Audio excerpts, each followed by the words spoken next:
Today we are going to look at the last chapter of the book of Proverbs, chapter 31. Before we do, I want to remind you to be praying for Dave and Ann Condon. As we close out Proverbs, tomorrow being April 1, and Easter is the 17th, throughout the month of April, we're going to be looking at different passages that deal around the message of redemption, the death, burial, and the resurrection of Christ. Some of the passages won't speak directly to that, but are obviously a picture of what all the Lord has done to redeem us. So hope you will join with us in those. I did Proverbs chapter 3, happened to be the day I was doing devotion, and I mentioned the fact that probably that chapter held maybe has the two verses that people knew more than any other. Trust in the Lord with all your heart, lean not unto your own understanding, and all your way acknowledge Him, and He will direct your paths. Well, if I had to pick out a chapter in Proverbs that I think is the most popular or famous, I would certainly pick the one I am doing today, because there is no doubt about it.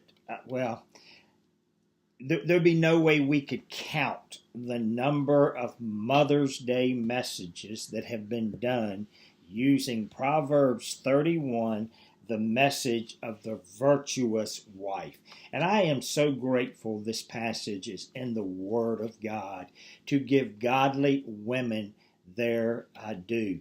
Truthfully, when you read this chapter and you look at all she did, it's like, man, superwoman. I mean, wow, how in the world did she do that? We're going to recognize, though, that the fear of the Lord is this lady's strength. Proverbs chapter 1 starts off, verse 7, the fear of the Lord is the beginning of wisdom, and we're going to end chapter 31 with the fear of the Lord. The virtuous woman. Virtue, we can often think about it meaning certain character things, which it is, but actually the word here means strength and influence. If you look at the same Hebrew word throughout the Bible, or throughout the Old Testament, many places it is translated host, such as the Lord of hosts. Host represents strength and might because it is a group working together. So this lady is a woman who has influence and she has strength about her. Now, a man or a woman can be a person of influence and strength, but can be for the wrong reasons. This lady was for the right reasons because she was a godly lady. I just want to mention a few things that so much it's hard to know what to pull out.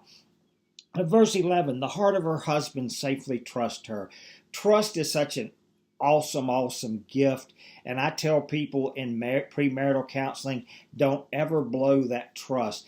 And what a gift it is when we know that we can trust our spouse. And her husband safely trusts her. He knows she wants his best and the best for the family. Verse 16, this is a smart business lady. She considers a field and buys it, and then as she does, she makes some profit off of it, and with her profit, she plants a vineyard. When this was written, it was about 1,000 years before Christ. Well, we know even when Christ came along how lowly women were treated. But this lady, even back then, she is a woman who knows how to do business deals. And you know, guys, sometimes we better recognize our wives might understand some of those business things much better than we do. God gave her this ability. But verse 20, while she worked, she made money, knew how to do it. In her heart, she considered the poor. She extends her hands to the poor. She reaches out her hands to the needy. It wasn't about making money just to keep it in my bank account for a rainy day. God has blessed me, she would say, and I want to help others who are less fortunate. You know, it could have been people who worked hard, but they did not have the business skills this lady had. Then verse 23 says, her husband is known in the gates when he sits among the elders of the land. her husband is elevated, but the indication it has to do because of who his wife is. You know, we some of us men who get it, we often say we married way above our heads. Those of us who are blessed to have godly wives and wives who we trust, we recognize we would never be to the place we are without her help. The fact that even she helped get us there. And that's the way this man was promoted, because of the excellency of his wife. And then the last thing I'll mention is verse 30.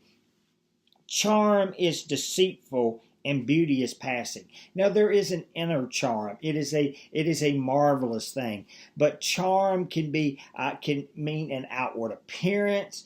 It can be flattery that other people make because a woman is beautiful. But the reason it is deceitful is because indeed it passes, and that's what it says. Beauty is passing. We recognize no matter how beautiful a woman is, and it doesn't mean she's not beautiful in her older age, but every one of our bodies deteriorate. We recognize we're this tent that is wearing out, but her real strength, her real beauty is in the inner person. A woman who fears the Lord, she shall be praised. Hey guys, I just want to say this to you. And I believe those who are listening today, you understand this. But I tell you, I have no respect for a man who puts down his wife. When God has blessed us with a godly wife, we need to recognize what a blessing that is, and praise her and bless her and thank God for the gift of her. And for ladies who are listening today, whose heart it is to be that virtuous woman, I want you to know I just thank God for you. Indeed, anytime you choose to be a godly woman, you have great influence and you have great strength. And indeed, you are a gift to us.